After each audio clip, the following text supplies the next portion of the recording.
마지막 7절은 다 같이 읽도록 하겠습니다. 예수께서 길을 가실 때에 날 때부터 맹인된 사람을 보신지라. 제자들이 물어 이르되 라삐여, 이 사람이 맹인으로 난 것이 누구의 죄로 인함이니까? 자기니까 그의 부모이니까? 예수께서 대답하시되 이 사람이나 그 부모의 죄로 인한 것이 아니라 그에게서 하나님의 하시는 일을 나타내고자 하심이라. 내가 아직 낮음에 나를 보내신 이의 일을 우리가 하여야 하리라.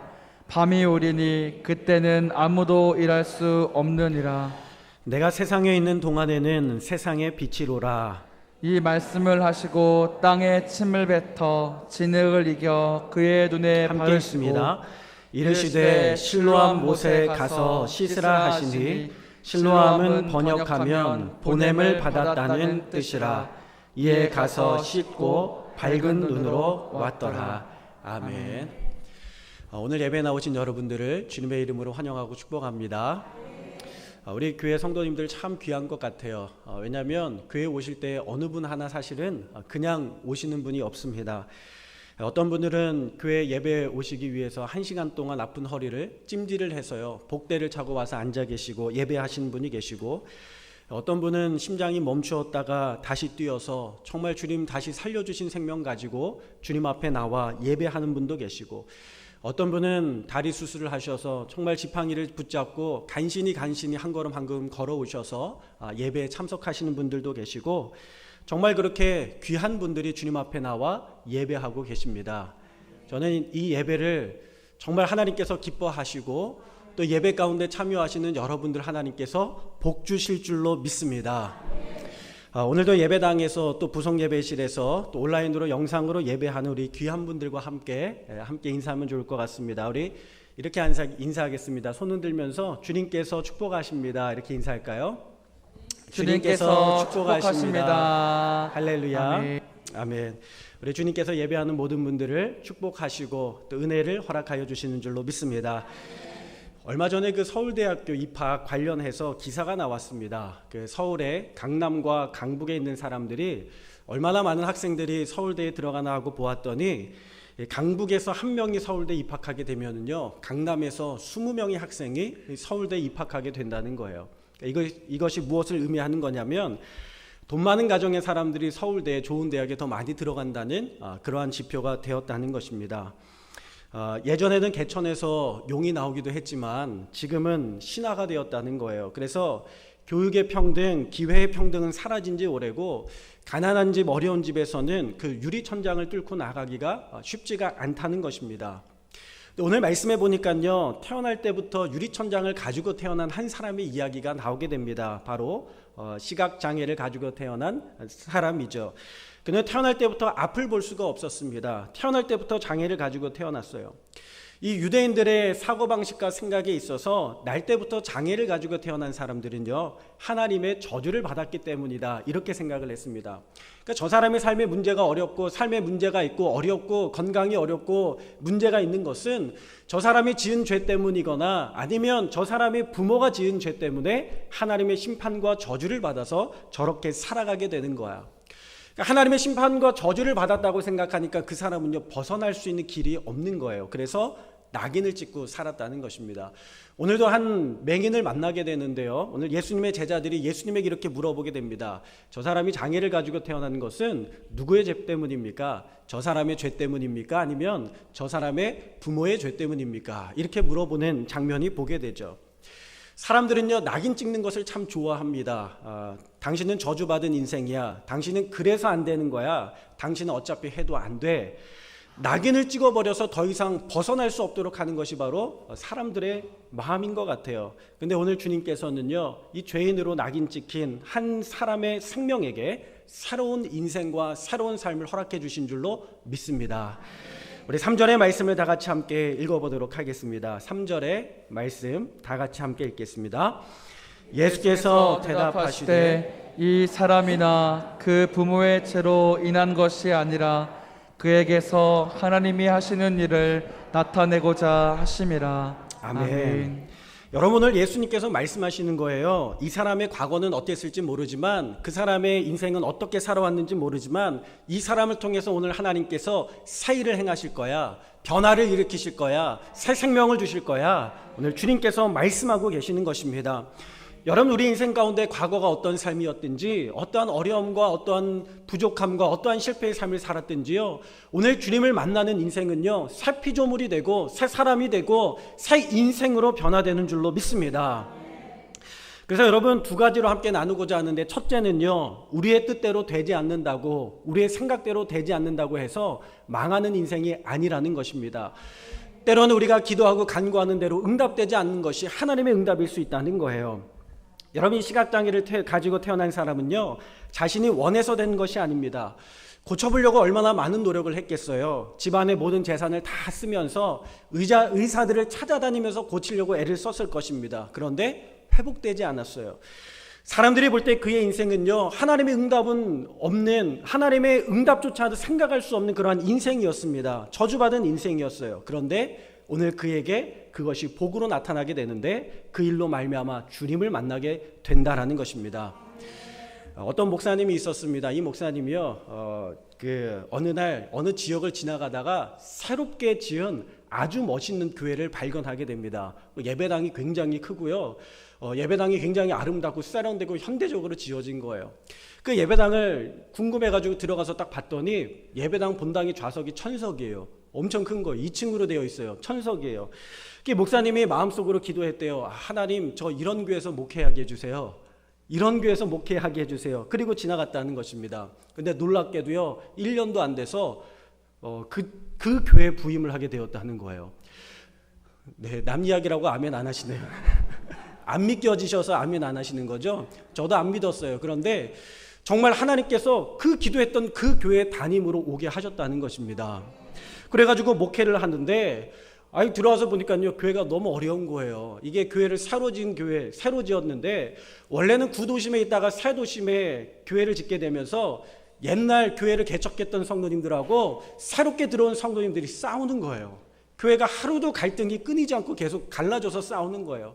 목사님이 눈물로 기도하는데요, 너무나도 정말 눈물 없이는 목회를 할 수 없을 정도로 너무 마음이 아팠다고 하더라고요. 그런 차에 어느 날 부흥회를 열었는데, 장하길 목사님이 다 오셔가지고 말씀을 집회를 하시는데 그러시는 거예요. 우리 교회는 11조 1000만 원 하는 교인이 있습니다. 네, 하라고 하시는 게 아니라, 그래가지고 하나님 앞에 11조 1000만 원 하는 교인을 위해서 기도했더니 하나님께서 세워주셨다는 거예요. 우리 교회도 장하길 목사님 왔다 가셨잖아요.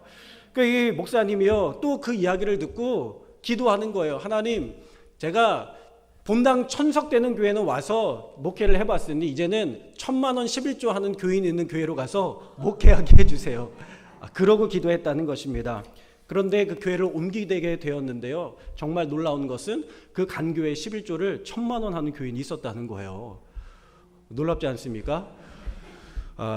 근데요, 그 성도님이요, 교회에 크게 헌금을 해가지고 교회 앞에 땅을 사서 비전 센터를 짓고 1층에 카페를 짓고 마당에 700평 정원을 만들었습니다. 근데 문제가 생겼어요. 매일같이 목사님을 불러내는 거예요. 이게 뭐 하느냐? 매일같이 정원 관리하고, 매일같이 카페 관리하고, 매일같이 나가서 잔디에 풀 뽑고, 매일같이 잔디를 깎는 일을 하는 거예요. 아침 새벽기도 끝나고부터 와가지고 하루 종일 이 장로님이 여유가 있으니까 뭐 어디 갈 일도 없고 매일같이 교회에 와가지고 일을 하시니까 매일 목사님을 불러내는 거예요. 목사님, 저 왔어요. 그래가지고 이분이 나가가지고 정원 관리하고 물 주고 잔디 뽑고 목회를 할 시간이 없는 거예요. 근데 이 분이요, 처음에는 좋은 마음으로 시작을 했는데 점점 마음이 강팍해지면서 갑질을 하기 시작했대요. 성도님들에게 갑질을 하고, 교회에 갑질을 하고, 목사님에게 갑질을 하면서 굉장히 어려움을 주더라는 것입니다.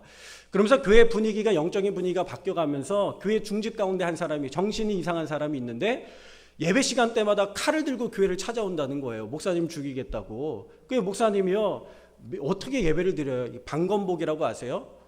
칼을 찌르면 막을 수 있는 옷을 입고 예배를 드렸다는 거예요. 수예배나 주일 예배나 방검복을 입고 예배를 드려야 될 정도로 너무 힘들었다는 거예요. 마음도 힘들어지고 몸도 피폐해지면서 목사님이 깨달았대요. 아, 내가 기도하는 대로 응답되는 게 축복이 아니구나. 하나님, 내 인생을 하나님 앞에 맡깁니다. 하나님 뜻대로 하시옵소서. 지금은 그렇게 기도한다는 것입니다.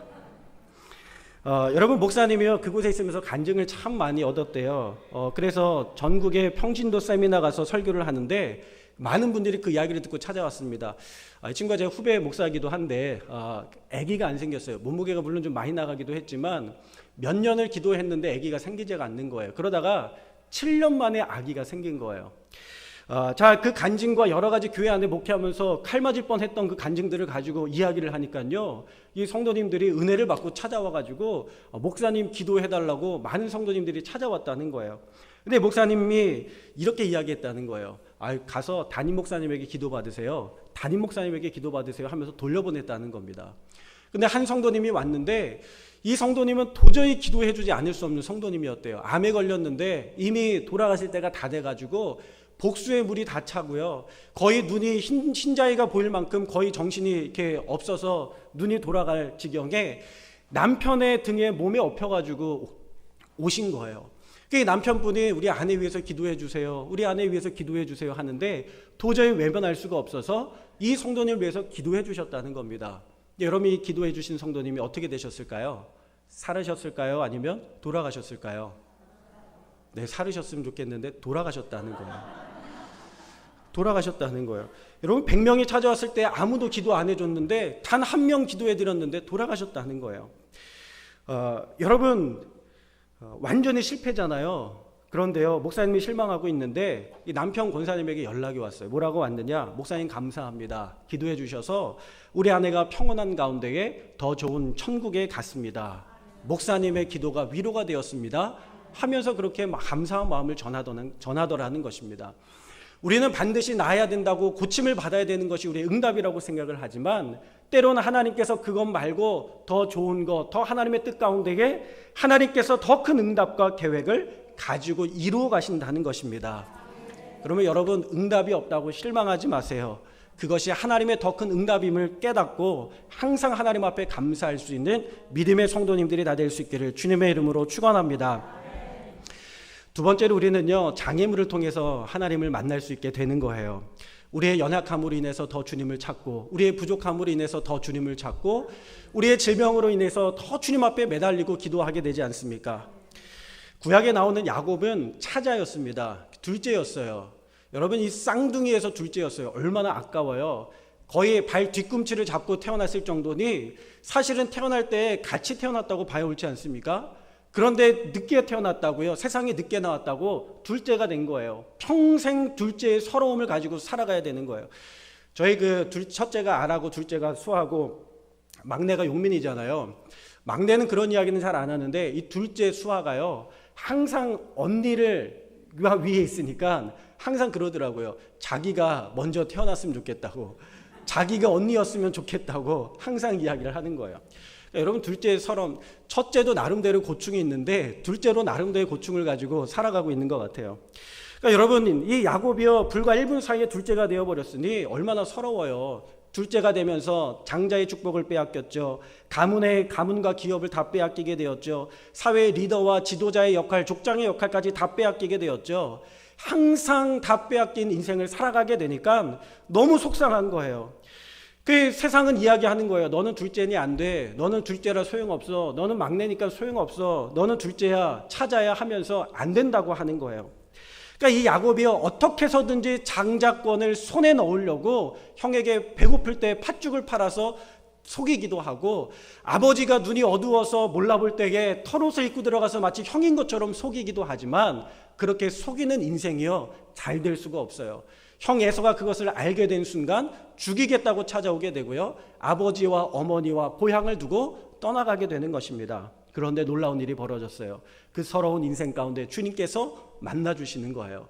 길거리에서 베델에서 주님 만나주시고, 다시 돌아오는 길에 브니엘에서 주님 만나주시면서 그의 인생은 복된 인생이 되어서 야곱이라는 이름에서 이스라엘이라는 이름을 얻어서 야곱의 후손을 통하여서 이스라엘의 12지파가 나오게 되는 놀라운 축복의 사람이 된 줄로 믿습니다.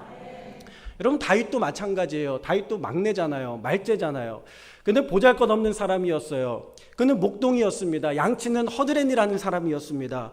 그런데 그가 전심으로 하나님을 사랑하며 하나님과 동행하며 살아갈 때에 하나님께서 막내였던 다윗, 아무도 주목하지 않았던 다윗을 높이 세워주셔서 이스라엘의 왕으로 세우시고, 그리고 정말 역사상 가장 위대한 왕으로 하나님께서 세우신 줄로 믿습니다. 여러분, 우리의 인생 가운데 있는 장애물은 하나님을 만나는 축복의 통로가 되는 줄로 믿습니다. 지금은 우간다에 선교사로 나가 있는 제 친구가 있습니다. 신동원이라는 선교사, 신동원 목사인데요. 제가 신학대학에 처음에 가서 이 친구를 만났을 때에 좀 이상했어요. 얼굴도 조금 이상하고 목소리도 이상했어요. 발음이 셌어요. 그게 무슨 말인지 대화를 하면 하나도 들리지가 않는 거예요. 그래서 제가 속으로 생각하기를 뭐 저렇게 말해가지고 목사가 되겠는가, 평생 설교하며 살아야 되는데 무슨 말인지 도대체 알아들 수가 없구나, 그런 생각을 가지고 있었습니다. 그런데요, 더 황당한 것은 이 친구가 선교사로 나가겠다는 거예요. 뭐 가진 것도 없고 배경 백그라운드가 든든한 것도 아니고, 그런데 선교사로 나가겠다는 겁니다. 근데 더 놀라운 것은 뭐냐면, 그렇게 제가 말을 들은 지 얼마 되지 않아서 이 친구가 자매를 만나게 되었다는 거예요. 근데 더 놀라운 것은 너무나도 아름다운 자매를 만나게 되었다는 것입니다. 제가 속으로 참 쉽지 않겠다, 결혼도 쉽지 않겠다, 목회도 쉽지 않겠다 생각을 했는데 그 모든 것들을 다 뛰어넘어서 제 생각보다 앞서 나가고 있더라고요. 제가 왜 그런가 하고 봤더니 이 친구가요, 태어날 때부터 그런 것은 아니었지만 어린 시절에 큰 교통사고를 당한 거예요. 그래서 그 교통사고로 인하여 안면이 다 함몰이 된 거예요. 얼굴이 완전 다 깨진 거예요. 뼈가 다 으스러져서 들어간 거예요. 그게 고치기는 했지만 그 여전히 후유증이 있어서 발음을 정확하게 하지 못하는 그런 어려움을 가지고 평생 살아가게 된 겁니다. 근데 여러분, 죽을 뻔했더니 인생을 하나님께서 살려주셨잖아요. 그 친구가 고백하기를, 하나님, 내 인생도 하나님의 것이고 살려주신 분이고 하나님이시고 나를 다시 사게 하신 분도 하나님이시니 내가 평생 하나님을 위하여 헌신하겠습니다. 믿음의 고백이 있었던 거예요. 저는 그것을 몰랐어요. 근데 그 믿음을, 고백을 가지고 정말 주님 앞에 순수하고 순전한 마음으로 살아가니까 그 앞길을 하나님께서 열어주시는데, 어느 날 이 친구가 갑자기 선교사가 되겠다고, 어디로 갈 거야? 하나님께서 나를 우간다로 가라고 하셨어. 우간다에 너 친구 있어? 아니, 없는데. 아는 사람 있어? 아니, 없는데. 거기에 뭐 지원받은 거 있어? 아니, 아무것도 없는데. 그냥 믿음만 가지고 하나님 가라고 하셔서 가겠다는 거예요. 그래서 제가 가서 정말 어렵겠다, 힘들겠다 생각을 했는데, 놀라운 것은요, 이 친구가 연락을 한 적도 없고 누구한테 얘기한 적도 없고 우간다로 갔는데요, 공항에 누군가 마주 나왔다는 거예요. 선교사님이시죠? 그러면서 이 선교사를 픽업을 해서 모셨다는 것입니다. 그리고 나서 거기서 사역을 하는데요, 여러분, 가면요, 선교사님들이 정말 마음에 소원하는 게 뭐냐면, 그 선교사님들이 연고지가 없잖아요. 그러니까는 교회를 맡아서, 그 현재는 교회를 맡아서 담임 목회를 하는 게 마음 가운데 소원인 거예요. 그러니까 그곳에 우간다에 사실 많은 선교사님들이 있을 텐데, 그 선교사님들이 바라보고 있는 교회들이 있을 텐데, 놀라운 것은요, 이 친구가 간 지 얼마 안 됐는데 어떤 교회 목사님이 사임을 하고 다른 곳으로 가게 되면서요, 이 친구에게 그 교회를 맡긴 거예요. 신동원 선교사님 오셔가지고 이 교회를 좀 맡아주세요. 그래서 그 교회 연고도 없는데 갑자기 그 교회를 맡아서 담임 목회를 하게 되었습니다. 정말 많은 선교사님들이, 너 그 교회, 당신 그 교회, 선교사님 그 교회 뭐 후원한 거 있어? 도와준 거 있어? 아무것도 없는데 하나님께서 그의 인생을 돌보시고 먹이시고 입히시더라는 것입니다. 그리고 한 3, 4년 정도 목회를 잘하고 또 그의 후임자에게 잘 넘겨주고 나서 선교 사역을 하는데요, 선교사님들이 어려움 당하는 것 중에 하나가 뭐냐면 비자 문제예요. 비자가 만료되면은 그게 가장 어렵습니다. 근데 한참 선교를 하다가 보니까요, 이미 비자가 만료가 된 거예요. 이미 끝난 거예요. 그래서 추방을 당해야 될 위기에 처하게 된 겁니다. 벌금을 내야 나가지 않고 그 비자를 갱신할 수가 있는데, 뭐 후원자가 있습니까? 도와준 사람이 있습니까? 연고가 있습니까? 아무것도 없잖아요. 돈이 없다고 이야기하는 거예요. 직원을 만날 때마다 빨리 돈 주세요. 그러면 갱신해 드릴게요. 돈이 없어요. 조금만 기다려 보세요. 마련하면 드리겠습니다. 또 직원 만나면 빨리 벌금 해결하게 돈 주세요. 그럼 선교사님은 조금만 기다려 보세요. 또 이렇게 돈을 마련해 보겠습니다. 그렇게 한참을 가다가 쫓겨나기 직전에 처하게 되었는데 이 직원이 또 찾아와가지고 얘기하는 거예요. 빨리 벌금을 내야 비자를 갱신할 수 있다는 거예요. 이 선교사님이요, 그때 막대 사탕을 하나 입에 물고 있었었는데 제가 정말 가진 것 없는데 이거라도 어떻게 안 될까요? 그냥 농담으로 던진 거예요. 그런데 그 직원이요, 그럼 내가 그거 받고 해결해 주겠다고. 네, 안 믿겨지죠? 저도 믿겨지지가 않아요. 그렇게 해가지고요, 정말 하나님께서 은혜를 베푸셔서 그렇게 해결이 돼서 비자가 갱신이 되었다는 거예요. 이 선교사님들이 그 땅에서 많은 사람들을 교육하고 또 의료 사역을 하고 또 후원하고 도와준 일들을 아니까 하나님께서 그 직원에게 긍휼한 마음을 주셔서 그것을 해결할 수 있도록 도와주신 줄로 믿습니다. 근데 이 선교사님은 해결이 됐는데 문제는 아내가 또 해결이 안 된 거예요. 그 아내는 추방당해야 될 위기에 처하게 된 겁니다. 이 목사님의 아버지가 한국에서 기도하면서 다니는 거예요. 우리 아들 위해서 기도해 주세요. 우리 선교사님 위해서 기도해 주세요. 우리 목사님 위해서 기도해 주세요. 사람들 만나는 사람들마다 기도해 달라고 부탁을 하는데 놀라운 하나님의 은혜가 부어졌어요. 무엇이냐면 그 현장에 신학대가 있는데 그 대학교에서 한 분이 찾아오셔가지고 선교사님 비자에 문제 있으시죠? 저희 신학대학교 교수로 채용하겠습니다. 채용을 하니까요, 이게 그 뭐라 그러죠? 취업 비자가 되니까 신분이 보장이 되고 비자가 잘 나오게 되고요, 가족들이 그곳에서 남아가지고 사역을 끝까지 잘 감당할 수 있게 되었다는 것입니다. 여러분, 하나님께서 역사하시고 모든 장애물들을 뛰어넘어서 아무런 연고도 백그라운드도 없는 이 친구를 하나님께서 붙드시고 인도하여 주신 줄로 믿습니다. 자신의 힘으로는 하나도 이룰 수 없는 일들이었습니다. 모든 것이 다 장애물들이었어요. 큰 사고를 당한 것도, 그로 인해 안면에 문제가 생긴 것도, 선교사로서 아무런 연고도 백그라운드도 없는 것도 사람들은 그것이 장애라고 생각했습니다. 넌 가진 게 없으니까 안 될 거야. 너는 연줄이 없으니까 안 될 거야. 그런데 하나님께서는 오히려 그것을 통하여서 하나님의 일을 이루게 하시고 하나님의 새 역사를 써내게 하신 줄로 믿습니다. 여러분, 올해 남부연에서요, 굉장히 목사 안수를 봤는데 독특한 그림이 연출이 사진이 있었습니다. 한 목사님이 휠체어에 앉아서 목사 안수를 받은 거예요. 송영찬이라는 젊은 목사님인데 이 목사님이 루게릭병을 앓고 있다고 합니다. 젊었을 때 루게릭병을 앓고 그 군대에 들어가게 됐는데 어느 날 너무 아픈 거예요. 몸이 불편한 거예요. 그래가지고 의무대에 찾아가서 검사를 받았더니 루게릭병이라는 것을 진단을 받게 됩니다. 그런데 그 의무대에서 일하는 군의관이요, 이렇게 이야기하는 거예요. 너 루게릭병에 걸렸는데 너 이제 아무것도 못하고 죽게 될 거야. 힘도 없고 근육도 못 쓰고 나중에는 휠체어에 타고 다니다가 나중에는 휠체어도 못하고 누워만 있다가 숨도 못 쉬고 나중에는 죽게 될 거야. 이렇게 이야기를 하더라는 것입니다. 근데 그때부터 그 이야기를 듣고 이분이 기도하기 시작했어요. 하나님 앞에 엎드리기 시작했어요.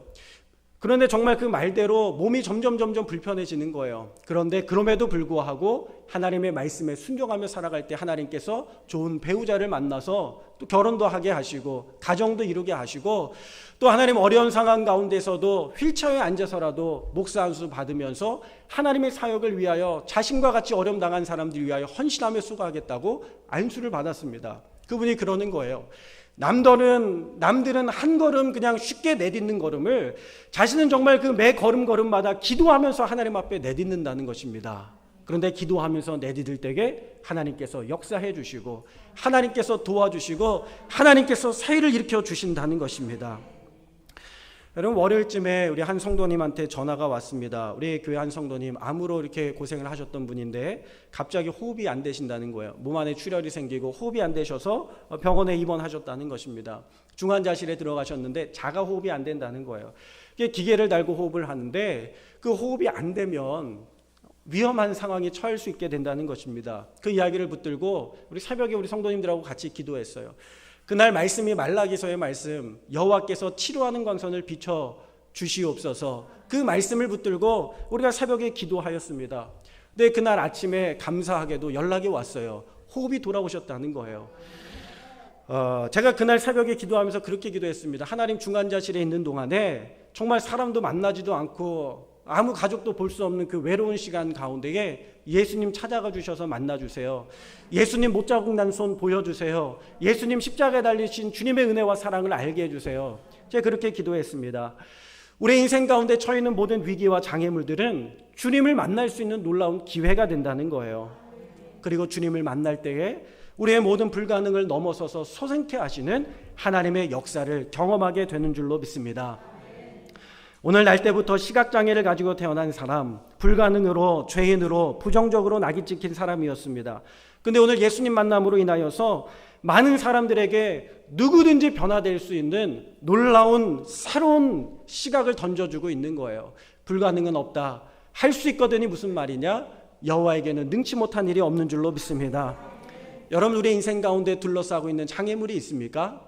우리 인생 가운데에 아무리 큰 장애물이 있다고 할지라도 주님 만나면 부서지고, 주님 만나면 열려지고, 주님 만나면 새롭게 역전되는 인생을 살게 될 줄로 믿습니다. 오늘 그 축복이 오늘 주님을 만난 이 맹인에게 있었던 것처럼 저와 여러분에게도 동일한 축복이 임하기를 주님의 이름으로 축원합니다. 우리 함께 찬양하면서 준비하신 제물 하나님 앞에 드리도록 하겠습니다.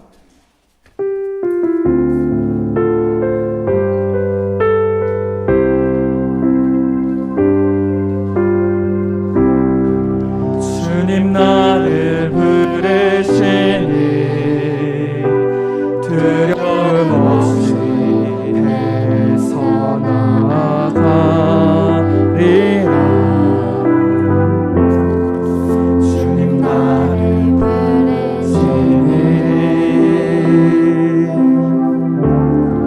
주님 내게 오라시니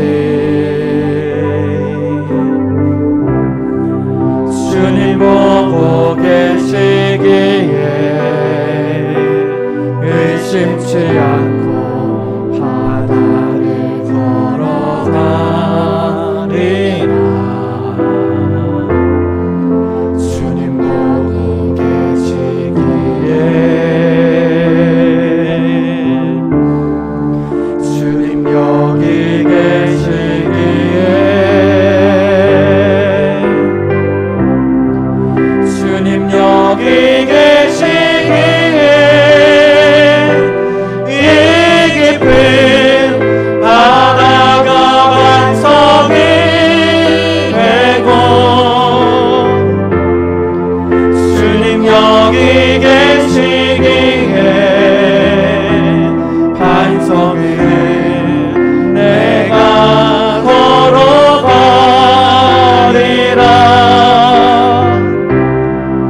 주님 여기 계시기에 저 거친 파도가 반석이 되고 주님 여기 계시기에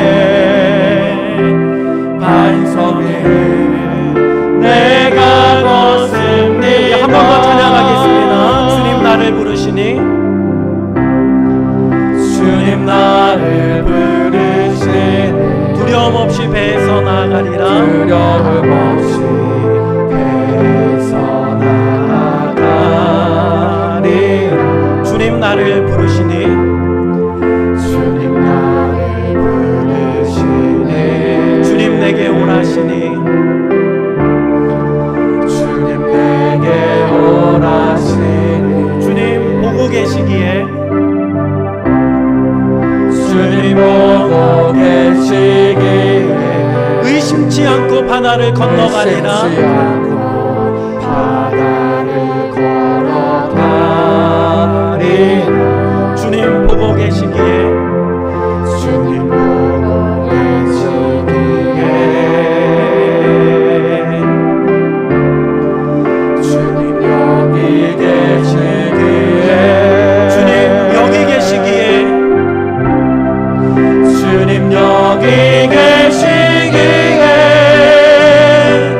이 깊은 바다가 반석이 되고 주님 여기 계시기에 반석이 내가 걸어가리라.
기도하겠습니다. 여러분, 우리 인생 가운데에 하나님의 은혜가 없이는 단 하루도 살 수 없는 사람이 있습니까? 오늘 우리 인생 가운데 있는 장애물로 인하여서 그 한계로 인하여 넘어갈 수 없는, 도저히 앞으로 나갈 수 없는 인생이 있습니까? 오늘 이 시간에 주님 만나 주시옵소서. 아멘. 주님 긍휼히 여겨 주시옵소서. 아멘. 주님 손잡아 주시옵소서. 아멘. 주님 묶들어 주시옵소서. 아멘. 주님 홍해 바다가 갈라진 것과 같이 우리 앞길이 갈라지게 하여 주시고 아멘. 열려지게 하여 주시고 아멘. 시온의 대로가 펼쳐지는 역사가 있게 하여 주옵소서. 아멘. 우리 이 시간에 주여 주님의 이름을 한 번 외치시고 우리 합심하여 함께 기도하도록 하겠습니다. 주여